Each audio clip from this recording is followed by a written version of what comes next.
골로새서 3장 22절에서 25절에 있는 말씀까지 하셨으면 함께 합독하도록 하겠습니다. 종들아, 모든 일에 육신의 상전들에게 순종하되 사람을 기쁘게 하는 자와 같이 눈가림만 하지 말고 오직 주를 두려워하여 성실한 마음으로 하라. 무슨 일을 하든지 마음을 다하여 주께 하듯 하고 사람에게 하듯 하지 말라. 이는 기업의 상을 주께 받을 줄 아나니 너희는 주 그리스도를 섬기느니라. 불의를 행하는 자는 불의의 보응을 받으리니 주는 사람을 외모로 취하심이 없느니라. 아멘. 나의 힘이 되신 여호와여, 10번째 마지막 시간입니다. 눈가림만 하지 말고, 눈가림만 하지 말고 라고 하는 오늘 본문 22절에 나오는 말씀을 가지고 제목을 삼아 하나님의 말씀 전해드리도록 하겠습니다. 오전에도 잠깐 말씀을 드렸습니다마는 강북제일교회와 관련된 말씀을 드렸죠.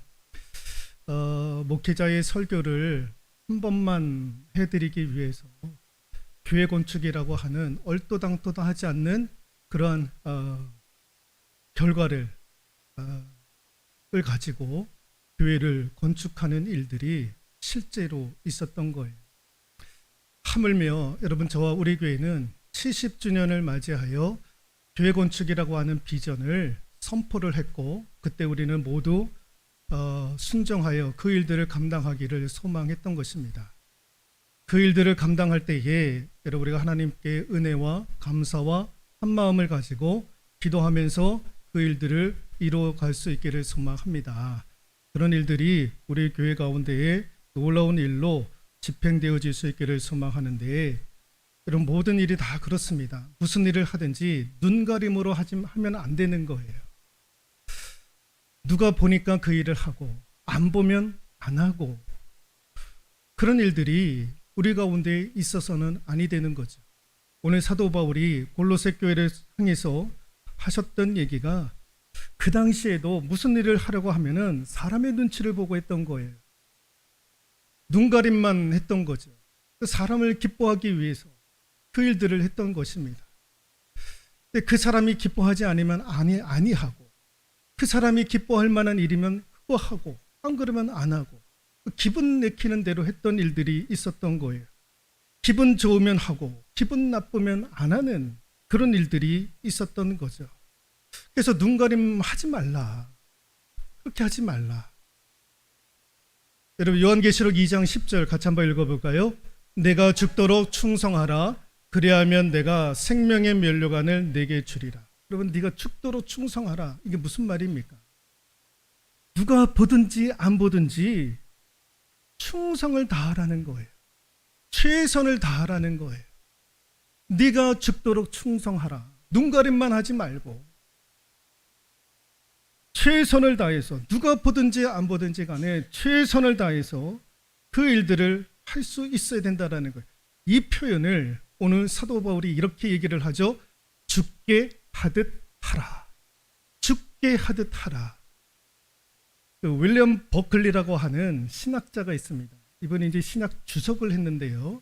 이 죽게 하듯 하라라는 이 말씀을 이렇게 비유를 들어서 해석을 했는데, 참 일리가 있다, 참 일리가 있다라는 생각을 했는데요. 이렇게 해석을 했습니다. 죽게 하듯 하라를 이렇게 표현을 했는데요. 한번 읽어볼까요? 그리스도인들이 만들어내는 모든 물건이 하나님께 보여드려도 될 만큼 좋아야 한다라는 거예요. 모든 일을 죽게 하듯 하라라는 것을 이렇게 표현을 했던 거예요.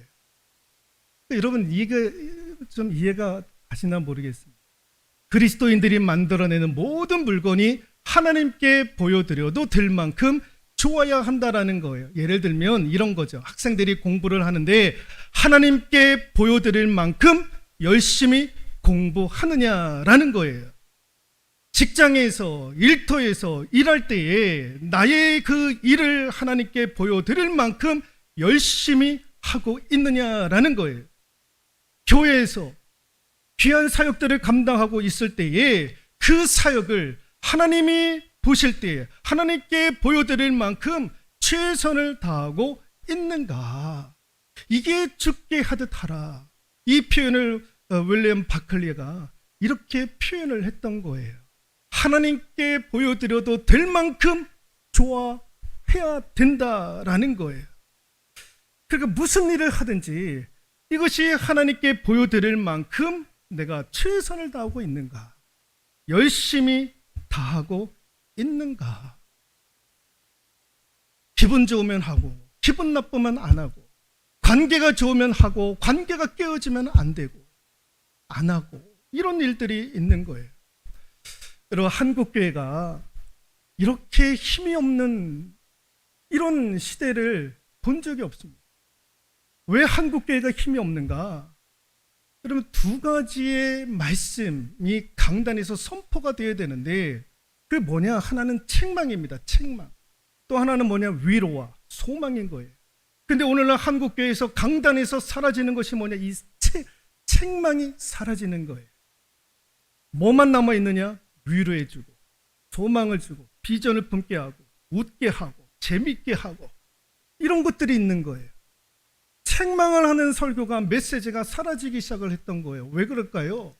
책망하면 찔릴까 봐, 책망하면 아플까 봐, 책망하면 상처 입을까 봐. 그럼 어떻게 됩니까? 내가 이 교회밖에 없어? 널린 게 교회인데 나가는 거예요. 그거 무서워서 책망하는 메시지가 사라지기 시작을 하는 거예요. 교회 학교에서도 그 메시지가, 중고청에서도 그 메시지가, 청년에게도 그 메시지가 다 달래는 설교들을 하는 거예요. 위로해주는 설교들을 하는 거예요. 달래주는 설교, 재미있게 하고 이런 설교들만 남아져 있는 거예요. 책망을 못하는 거예요. 나갈까 봐. 책망을 못하는 거죠. 그러니까 책망이 없는 설교들을 하니까 교인들이요, 힘을 발휘하지 못하는 거예요. 그러니까 조금만 책망을 하면 상처받았다, 아프다, 그런 얘기들을 하는 거죠. 교인들이 떨어져 나갈까 봐. 여러분, 그 책망은요, 때로는 나를 살리게 하는 거예요. 여러분, 예전에, 지금은 이런 것들이 다 사라졌지만 예전에 우리 선생님들이요, 매를 들고 애들을 때리지 않았습니까? 그 감정이 있어서 때린 게 아니잖아요. 저도 맞아봐서 알지만은 선생님들이 매질하는 거는요, 바꾸기 위해서 하는 것 아닙니까? 여러분, 책망, 강단에서 책망의 메시지가 선포되어지는 것은 하나님이 돌이키라고 너 그러면 안 된다고 하나님께서 돌이키려고 책망의 메시지. 그러면 그 메시지를 받으면 내가 무슨 문제가 있는가? 그럼 살펴봐야 되는 거예요. 그리고 회개하고 돌이키는 일들이 이루어져야 되는 거죠. 그러니까 이제 이런 설교들을 듣지를 못하는 거예요. 그러니까 다 좋은 얘기들만 하는 거예요. 죄를 죄라고 선포하지 못하는 일들이 교회 가운데 펼쳐지고 있는 거예요. 잘못했습니다. 그거는 잘못된 거예요. 여러분, 예전에 우리 믿음의 선배들은요, 주의를 목숨처럼 여겼어요. 제 외할머니도 우리 가르칠 때에 다른 거 다 용인해도 주의를 지키지 않는 거에 대해서는 엄격하게 매를 들었던, 그것 때문에 할머니한테 매를 맞았던 생각이 있는 거예요. 주의 성수하라는 거예요. 우리 예전에 믿음의 선배들은 주의를 생명처럼 여겼던 거예요. 근데 오늘날 우리 교인들은요, 주의를 생명처럼 여깁니까? 개떡같이 여기는 거예요. 개떡같이 여기는 시대를 살아가고 있는 거예요. 주일 한 번 빠지는데, 한 번 빠지니까요, 두 번 빠지는 거는 일도 아닌 거예요. 세 번, 네 번 빠지는 거는 아예 일도 아닌 거예요. 주일을 개떡같이 여기는 거예요. 그런 일들이 벌어지고 있는 거예요. 그래, 좋습니다. 아유, 사정이 그러니까요. 어쩔 수 없죠. 때가 되면 나오십시오. 이렇게 가는 거예요, 교회들이. 책망할 부분이 있으면 책망을 해야 되는데, 여러분, 구약의 선지자적인 메시지, 예수님도 그랬어요. 책망과 위로와 소망이 같이 갔던 거예요. 근데 오늘 이런 메시지가 없는 거예요. 나갈까봐, 교인들 다 빼앗길까봐 그러는 거예요. 제가 심지어는요, 무슨 얘기까지 들었냐면, 여러분 목회를 하다 보니까 다양한 사람들을 만나게 되는데, 예전에 저한테 그런 분들이 있었어요. 제가 교회 몇 번 안 나오니까 목사님이 신방을 하는데, 그리고 나서 이제 또 오게 되고, 또 우리 갈등이 있으면 또 안 나오고, 이제 몇 번 이제 그랬던 분이 계셨던 거예요. 이제 목사님이 이제 신방을 가고 왔다 갔다 했던 거죠. 저한테 무슨 말씀을 하시냐면은 자랑처럼 얘기를 하는 거예요. 내가 예전에 이런 일들 때문에 목사님을 무릎 꿇게 했다. 무릎 꿇게 했다. 목사님이 내 앞에 와가지고 싹싹 필더라. 그래서 내가 다시 나오게 됐다라는 이야기를 제가 들었던 거예요. 이런 이야기를요, 자랑 삼아 하는 분들이 계시는 거예요. 야, 저런 얘기들을 어떻게, 그것도 목회자 앞에서 저런 얘기를 할 수 있을까? 제가 그때 그분에게 따끔한 얘기를 해줬어요. 내가 섬기는 게 안 나오도 되니까. 그게 어떻게 할 소리냐? 그게 어떻게 할 소리냐? 그게 어떻게 자랑할 만한 이야기를 한다고 내 앞에서 그 얘기를 하시느냐? 도대체 뭘 배우신 거냐? 그런 일들이 이루어지고 있는 거예요. 예전에 우리 믿음의 선배들은요, 얼마나 교회를 소중히 여겼는지 모릅니다. 주의 종들을 얼마나 소중히 여겼는지 모릅니다. 여러분, 장로님 그러면요, 예전에는 우리 어르신처럼 여겼던 거예요. 감히 그 앞에서 어떻게 할 줄 몰랐던 분들이 우리 믿음의 선배들이었던 거예요. 교회에 소중히 여기고, 주의 종 귀하게 여기고, 장로님들, 권사님들, 안수 집사님들, 그러면 중책을 맡으셨던 분들이다. 그 앞에서 벌벌벌 떨었던 거예요. 힘들었던 거예요. 말 하나 제대로 하지 못했던 시대가 있었던 거예요. 근데 지금은 그렇습니까? 그렇지 않는 거예요. 여러분, 교권이 무너졌다고 그러잖아요. 선생님들의 권위가 무너졌다고 그러잖아요. 선생님의 권위가 땅에 무너졌던 거예요. 껐떡하면 새벽에 문자질하고 선생님한테, 내 자녀가 왕의 DNA를 가지고 있으니까 함부로 하시면 안 됩니다 라고까지 얘기를 하는 분들이 있잖아요. 근데 그렇게 하시는 분들이 누구냐? 교회에 적을 두고 계시는 분들이 그런 얘기를 하는 거예요. 신앙생활을 하시는 분이 내 자녀는 왕의 DNA가 흐르고 있으니까 담임 선생님한테, 우리 아이한테 함부로 하시면 안 됩니다. 왕의 DNA가 흐르고 있으니. 이렇게 얘기하시는 분들이 다 서울에서 강남에 있는 교회들 다 출석하고 있는 분들이 그런 얘기들을 하시는 거예요. 이런 얘기들, 이런 시대가 되고 말았던 거예요. 여러분, 저와 여러분들이 오늘 무슨 일을 하는지 간에 줍게 하듯 할 수 있기를 소망합니다. 여러분, 예배를 드릴 때에도 줍게 하듯, 하나님이 내 예배 드리는 것을 보고 계실 텐데 하나님께 보여드릴 만큼 최선을 다해서 내가 예배를 드리고 있느냐. 예배 드릴 때 그 생각도 하시면서 예배를 드려야 되는 거예요. 멀뚱멀뚱 와가지고 그러고 있다가 가시면 아니 되는 거예요. 제가 지난주에도 그런 말씀을 드렸잖아요. 가장 어리석은 사람이 누구냐? 은혜 받아야 될 사람들 은혜 받고 그냥 돌아가는 거예요. 주일 예배 때. 여러분, 예배를 드릴 때, 수요 기도회 때도 마찬가지예요. 예? 내가 드리는 이 예배의 모습이 하나님께 보여드릴 만큼 최선을 다해서 예배를 드리고 있느냐? 내가 교회를 섬길 때에 하나님께 보여드릴 만큼 최선을 다해서 내가 교회를 섬기고 있는가? 하나님께 보여드릴 만큼 그렇게 하고 있는가?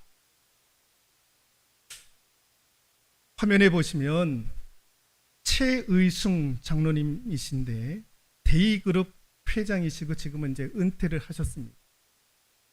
아시는 분은 아시겠지만 이분이 죽게 하듯 하라라고 하는 간증적인 책을 쓰셨습니다. 그래서 이제 이 책이 베스트셀러가 된 적도 있었는데, 최의숭 장로님, 여기 서울에 있는 화양감리교회 장로이신데요. 이분이 충청도 분이세요. 태어날 때 얼마나 가난하게 태어났는지 모릅니다. 그런데 자라면서 부모가 그래도 이 아들 교육이라도 좀 시켜야 되는데 농사일을 하고 가난하니까 어떻게 할 길이 없었던 거예요. 그래서 이 부모님이 결단을 내려가지고요. 그래도 그 당시에 조금 큰 도시였던 대천으로 나와가지고 이사를 하게 되었던 거예요. 근데 이사를 했던 집이 어디였느냐? 교회당 바로 옆에 집으로 이사를 하게 되었던 거예요. 근데 그때서부터 이 장로님이 그 교회를 출석을 하게 되었고, 이분 때문에 부모까지도 다 전도가 되어가지고 신앙생활을, 교회 생활을 하게 되었던 거예요. 그래서 하나님의 은혜로 이분이 고등학교까지 열심히 공부를 하게 되었던 거예요. 근데 이분이 고등학교 2학년 때 자신이 출석하고 있었던 교회 목사님 주일 예배 때 은혜 받았던 거예요. 꿈을 가지라는 거예요. 꿈과 관련된, 비전과 관련된 설교를 하시고 그때 은혜 받아가지고 그때의 그 설교를 듣고 3가지의 꿈을 꾸기 시작을 했다라는 거예요. 3가지의 꿈. 그게 뭐냐? 첫 번째가 공부 열심히 해서 박사학위를 받아가지고 교수가 되겠다. 두 번째, 그 이론을 가지고 내가 사업체를 하나 만들어가지고 사장이 되겠다. 그래서 최선을 다해서 그 일터를 한번 읽어보겠다. 세 번째, 마지막 꿈이 무엇이냐? 이런 것은 다 하나님의 은혜로 된 것이니 내가 내 생전에 100개 교회를 세우겠다라고 하는 비전과 꿈을 꾸게 되었던 거예요. 그래서 이 꿈을 이루기 위해서 이분이 3가지를 실천을 하게 됩니다. 3가지를 실천을 하게 돼요. 실천. 그게 뭐냐면 기도 생활을 하기 시작했던 거예요. 그때서부터 기도 생활. 하루에 11번을 기도했다라는 거예요. 하나님, 내가 이런 꿈을 꾸고 있으니 이런 은혜를 베풀어 달라고 하루 11번을 기도를 했다라는 거예요. 두 번째가 뭐냐면 어머니의 신앙 유산을 실천하기 시작했다라는 거예요. 어머니가 신앙생활을 하면서 주일 성수를 하는데 예배를 드는데 맨 앞자리에서 은혜 받는 거예요. 어머니가. 그리고 그 어머니가 주의 종에 대해서 얼마나 순종을 하는지 모르는 거예요. 그리고 11조를 철저히 했던 거예요. 이거를 배우는 거예요. 이거를 보는 거예요. 그러니까 여러분, 자녀들의 신앙은요, 누구를 보게 되어졌느냐? 부모의 신앙을 보게 되어져 있는 거예요. 부모가 교회 생활을, 부모가 주의 종을 어떻게 대하는지, 부모가 헌금 생활을 어떻게 하는지, 이걸 누가 보느냐? 우리 자식들이 보는 거예요. 자식들이 보는 거예요. 그래, 나도 주의 성수 철저히 하겠다. 맨 앞자리에서 내가 은혜 받으리라. 주의 종한테 잘하리라. 순종하리라. 11조 하나님 앞에 철저히 하리라. 이런 것들을 실천해 가는 거예요. 또 하나가 무엇이냐? 오늘 이 말씀처럼 죽게 하듯 하자. 무슨 일을 하든지 간에 죽게 하듯 하자. 그래서 공부도 그때서부터 하나님께 내가 이 공부하는 거 보여드릴 만큼 내가 최선을 다하고 있는가? 죽게 하듯 하자 해가지고 공부도 최선을 다해서, 그래서 그때에 이분이 건국대에 수석으로 합격을 했던 거예요. 4년 장학금을 받았던 거예요. 그리고 졸업을 해서 1965년도에 삼성물산에 합격을 했는데, 그 당시에 삼성물산에 합격하는 사람은 누구냐? 서울대, 연고대 합격하는 애들이요. 다. 그 외의 대학들은 지방대에 있는 학교들 뽑지를 않았던 거예요. 서울대, 연고대 아이들만 뽑았는데 유일하게 자기가 뽑혔다라는 거예요. 기도 생활 철저히 하고 어머니에게 배운 그 신앙을 철저히 실천하고 무슨 일을 하든지 죽게 하듯 하자 했던 거예요. 그랬더니 하나님께서 은혜 주셔가지고 지금까지 75개의 교회를 세우셨다라는 거예요. 여러분, 무슨 일을 하든 죽게 하듯 할 수 있기를 소망합니다. 같이 한번 읽어볼까요? 마태복음 25장 21절. 잘하였도다 착하고 충성된 종아, 네가 적은 일에 충성하였음에 내가 많은 것을 내게 맡기리니 내 주인의 즐거움에 참여할지어다. 모든 일을 죽게 하듯 하는 자에게 주시는 영광의 말씀인 거예요. 내 주인의 즐거움에 참여하리라. 근데 그렇지 못할 때에는 이런 책망을 듣는 거죠. 읽어볼까요? 악하고 게으른 종아, 나는 심지 않는 데에서 거두고 해치지 않는 데서 모으는 줄로 내가 알았느냐. 예, 죽게 하듯 하지 않고 설렁설렁 눈치나 보면서 했던 그 사람에게 주시는 메시지가 악하고 게으른 종아. 저와 여러분들은 하나님께로부터 이런 이야기를 듣는 것이 아니라 잘하였도다 착하고 충성된 종아, 이 주인의 즐거움에 참여할지어다. 이 영광스러운 응답을 받는 우리 모두가 될 수 있기를 주님의 이름으로 축원드리도록 하겠습니다.